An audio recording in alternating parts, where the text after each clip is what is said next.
اعوذ باللہ من الشیطان الرجیم، بسم اللہ الرحمن الرحیم۔ ہمارا موضوع گفتگو فلسطین ہے، اور فلسطین کے حوالے سے ہمارے سامنے جو سوال ہے وہ یہ ہے کہ فلسطین کا مسئلہ کیا ہے۔ مسئلہ فلسطین کیا ہے، اس کو بیان کرنے سے پہلے ہم فارسی کا ایک محاورہ بیان کر دیں کہ جو حقیقت میں فلسطین کا مسئلہ ہے۔ فارسی کا ایک محاورہ ہے کہ مزرع را آب برد، دہقان مصیبت زدہ را خواب برد۔ کھیت کو سیلاب بہا لے گیا اور کسان سوتا رہ گیا، یہی مسئلہ فلسطین ہے۔ مسئلہ فلسطین یہ ہے کہ ایک سرزمین پر کچھ اغیار نے، اجانب نے آ کر قبضہ کر لیا،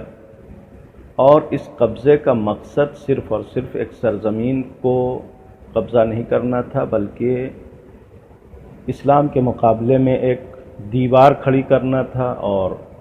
اسلام کے مستقبل کے مقابلے میں ایک روڑا لگانا تھا، کہ جس کے لیے اسرائیل نے یہ ساری کوششیں کی ہیں۔ لیکن مسئلہ فلسطین کو بیان کرنے سے پہلے ہم یہ بات بیان کر دیں کہ آج جب ہم فلسطین کے حوالے سے گفتگو کر رہے ہیں تو ایک مدت گزر چکی ہے، تقریباً اگر کہا جائے کہ 1 صدی گزر گئی یہ پورے مسئلے کو یہاں تک پہنچتے پہنچتے 1 صدی سے زیادہ کا عرصہ گزر چکا ہے جب ہم فلسطین کے حوالے سے گفتگو کر رہے ہیں، اور جب ہم فلسطین کے حوالے سے بات کریں گے تو یہ 1 صدی کی تاریخ دہرائیں گے، اظہار افسوس کریں گے کہ کیسے ہوا اور کیا ہونا چاہیے تھا اور کیا ہوتا تو بہتر تھا۔ لہٰذا اس سے پہلے ہم اس نقطے کی طرف توجہ آپ کی مبذول کرانا چاہتے ہیں کہ ہمیشہ تاریخ میں ایسا ہی ہوتا ہے کہ ہم جب تاریخ پڑھتے ہیں تو تاریخ کے حوالے سے بہت بہتر فیصلہ کرتے ہیں کہ اگر ایسا ہوتا تو بہتر تھا، ایسا نہ ہوتا تو بہتر تھا۔ تاریخ کے حوالے سے اگر ہم یہ فیصلے کیا کرتے ہیں تو یہ تاریخ اسی لیے پڑھی جاتی ہے تاکہ ہم اپنے زمانے کے لیے بہتر فیصلہ کر سکیں۔ لہٰذا آج اگر ہم مسئلہ فلسطین کو سمجھنے بیٹھے ہیں تو ہم یہ یقین کر لیں کہ ہمیں مسئلہ فلسطین اسی وقت صحیح سمجھ میں آئے گا کہ جب ہم آج مسئلہ عراق سمجھ لیں، آج ہم مسئلہ افغانستان سمجھ لیں، آج اگر مسئلہ سیریا سمجھ لیں تو ہمیں مسئلہ فلسطین سمجھ میں آئے گا۔ اور اگر آج ہم مسئلہ عراق، مسئلہ افغانستان اور مسئلہ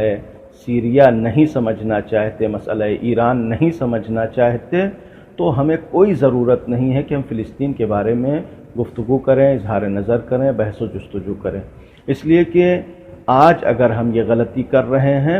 ان تمام مسائل کو نہیں سمجھنا چاہتے، تو آئندہ آنے والی نسلیں بھی ہمارے لیے ایسے ہی بیٹھ کے باتیں کریں گی کہ کاش 100 سال پہلے لوگوں نے ایسا کیا ہوتا تو بہتر تھا۔ لہٰذا یہ سارے مسائل اگر انسان دقت کرے تو اسے مسئلہ فلسطین بھی آسانی سے سمجھ میں آ جائے گا۔ یعنی آج ہم پہلے دیکھیں کہ عراق میں امریکہ نے کس طریقے سے چال چل کے اپنا قبضہ جمانے کی کوشش کی۔ امریکہ اس وقت سیریا کے ساتھ کیا کرنا چاہتا ہے، اس سرزمین کے ساتھ امریکہ کس طریقے سے کھلواڑ کر رہا ہے، افغانستان پر امریکہ کس طریقے سے قابض ہو گیا۔ یہ ساری تاریخیں وہ ہیں کہ جن کو ہم نے اپنی آنکھوں سے دیکھا ہے۔ اگر ہم ان کے لیے فیصلہ نہیں کر سکتے اور کسی نتیجے پر نہیں پہنچ سکتے تو فلسطین کے لیے بھی ہم صحیح نتیجے تک نہیں پہنچ سکتے ہیں۔ فلسطین کا مسئلہ کچھ اس طریقے سے ہے کہ یہ یورپ میں پھیلے ہوئے یہودی تھے اور وہاں پر ان کی آبادی تھی، اور اس میں سے ایک شخص جو ہنگری کا رہنے والا تھا جس کا نام تھیوڈور ہرٹزل لکھا گیا ہے، اس نے اسرائیلی حکومت کا یا یہودی حکومت کا ایک خاکہ پیش کیا کہ غالباً اس خاکے میں کوئی فلسطین کی سرزمین کا بھی ذکر نہیں تھا، بلکہ وہ صرف اور صرف ایک یہودی حکومت بنانا چاہتے تھے دنیا میں۔ لہٰذا اس نے ایک تصور یہودی حکومت کا پیش کیا۔ یہ کتاب شائع ہونی تھی کہ یہودیوں کے اندر ایک جوش خروش پیدا ہو گیا، ایک شوق پیدا ہو گیا کہ ہاں ہمارا ایک ملک ہو، ہمارا ایک مملکت ہو، سلطنت ہو، اور اس کے حوالے سے انہوں نے کوششیں شروع کر دیں۔ اس وقت جو یہودیوں کی اکثریت تھی وہ جرمنی میں آباد تھی، اور جرمنی میں ان کا اثر و رسوخ بھی تھا، لہٰذا انہوں نے جرمنی حکومت کے واسطے سے یہ سفارش کرنا شروع کیا کہ وہ عثمانی سلطنت سے بات چیت کر کے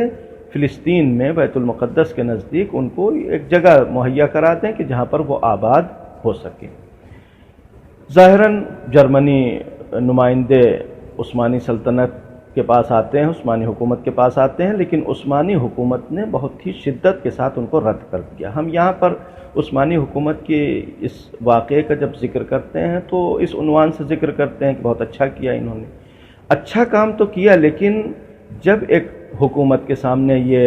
مرحلہ، یہ مسئلہ رکھا گیا ہے کہ ہم وہاں یہودی آباد کرنا چاہتے ہیں، تو یہ حکومت پھر دوسرے مرحلے میں کس لیے غافل رہ گئی؟ کیوں اتنی غافل ہو گئی کہ ان کو جب اندازہ ہو گیا تھا کہ یہ لوگ یہاں یہودی آباد کرنا چاہتے ہیں تو پھر یہ غافل کیوں تھے؟ لہذا جرمنی کو انہوں نے انکار کر دیا، جرمنی واپس چلا جاتا ہے۔ دوبارہ یہودیوں نے برٹش کو درمیان میں رکھا اور برطانیہ حکومت کو سے اس بات کی خواہش ظاہر کی کہ ہم اپنی حکومت قائم کرنا چاہتے ہیں یا اپنی ایک آبادی اور ایک ملک بنانا چاہتے ہیں۔ برطانیہ حکومت نے پوری طریقے سے سپورٹ کرنے کے ذمہ داری لی اور اس ذمہ داری کے تحت برطانیہ حکومت نے 1917 میں اپنے فوجی فلسطین کی سرزمین پر بھیج دیے، جنہوں نے ایک سال کے اندر 1918 تک پورے اس علاقے کو عثمانی فوج سے خالی کرا لیا، اور عثمانی فوج سے خالی کرانے کے بعد وہاں بہرحال ایک درگیری، ایک جھگڑا لڑائی کا ماحول بنا رہا، یہاں تک کہ 1922 میں اس وقت کی جو اقوام متحدہ تھی کہ بہرحال کسی اور نام سے اس وقت موجود تھی، اس وقت اس نے قانونی طور پر برطانیہ کو اور برٹش کو فلسطین کا سرپرست بنا دیا، اور یہ سرپرستی کچھ گویا لیز تھی جتنے بھی سال کی رہی ہوگی، 1948 اور 47 تک یہ سرپرستی جاری رہنی تھی۔ اس درمیان یہودیوں کی مہاجرت پوری دنیا سے اس سرزمین پر شروع ہوئی، کہ جس کی تعداد اس طریقے سے لکھی گئی ہے کہ وہ یہودی کی جو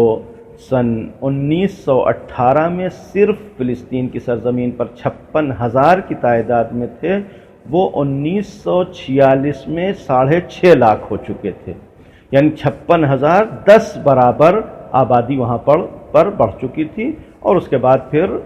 1948 میں جب برطانیہ نے اس سرپرستی کو ختم کیا اور یہاں سے نکلنے کا ارادہ کیا، گویا ایک ہی رات میں یہ سارے فیصلے ہو گئے کہ برٹش نے سرزمین فلسطین کو چھوڑا اور اسرائیل نے اپنی حکومت کا اعلان کر دیا، اور اس کے بعد دھیرے دھیرے آس پاس کے علاقوں پر قبضہ کرنے لگے۔ اور آج جب ہم ابھی گفتگو کر رہے ہیں، آج تک یعنی اس وقت سے لے کر آج تک یہ زمین گویا خونریزی اور فساد کا مرکز بنی ہوئی ہے، اور مستقل یہودی درندے اور اسرائیلی درندے مسلمانوں کا خون پی رہے ہیں۔ کہ جس وقت ہم گفتگو کر رہے ہیں، ابھی 1 گھنٹے پہلے کی جو خبر ہے وہ یہ کہ ایک 17 سال کے جوان کو قدس کے نزدیک انہوں نے شہید کر دیا۔ لہٰذا یہ خونریزی اس طریقے سے شروع ہوئی، اور یہ بہرحال ایک خیانت ہے بعض مسلمانوں کی کہ جس کی وجہ سے برٹش وہاں پر بہت آسانی سے داخل ہو گیا، اور اس کے بعد یہودی وہاں پر زمینیں خریدنے میں کامیاب ہو گئے، پھر زمین خریدنے کے بعد حکومتیں بنانے میں کامیاب ہو گئے۔ لیکن آج جس مسئلے کو ہمیں سمجھنے کی ضرورت ہے وہ یہ کہ شاید 1918 میں 1948 میں وہ چہرے ہمارے لیے پس نقاب رہے ہوں، پشت رہے ہوں، پوشیدہ رہے ہوں،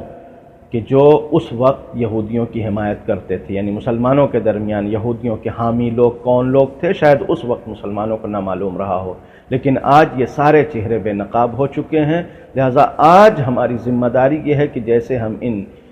صہیونیوں کی مخالفت کرتے ہیں، ان یہودیوں کی مخالفت کرتے ہیں، اسی طریقے سے ان یہود نما لوگوں کی بھی مخالفت کریں کہ جو ان کو بسانے میں یہاں پر سبب رہے ہیں، یا ان کو بسانے کے لیے جنہوں نے سارا موقع اور میدان فراہم کیا ہے۔ پروردگار عالم کی بارگاہ میں دعا ہے کہ پروردگار جلد از جلد اس سرزمین مبارک کو، اس سرزمین مقدس کو اسرائیلی درندوں سے پاکیزہ کرے اور مسلمان وہاں پر خوشحال زندگی گزار سکیں۔ والسلام علیکم ورحمۃ اللہ وبرکاتہ۔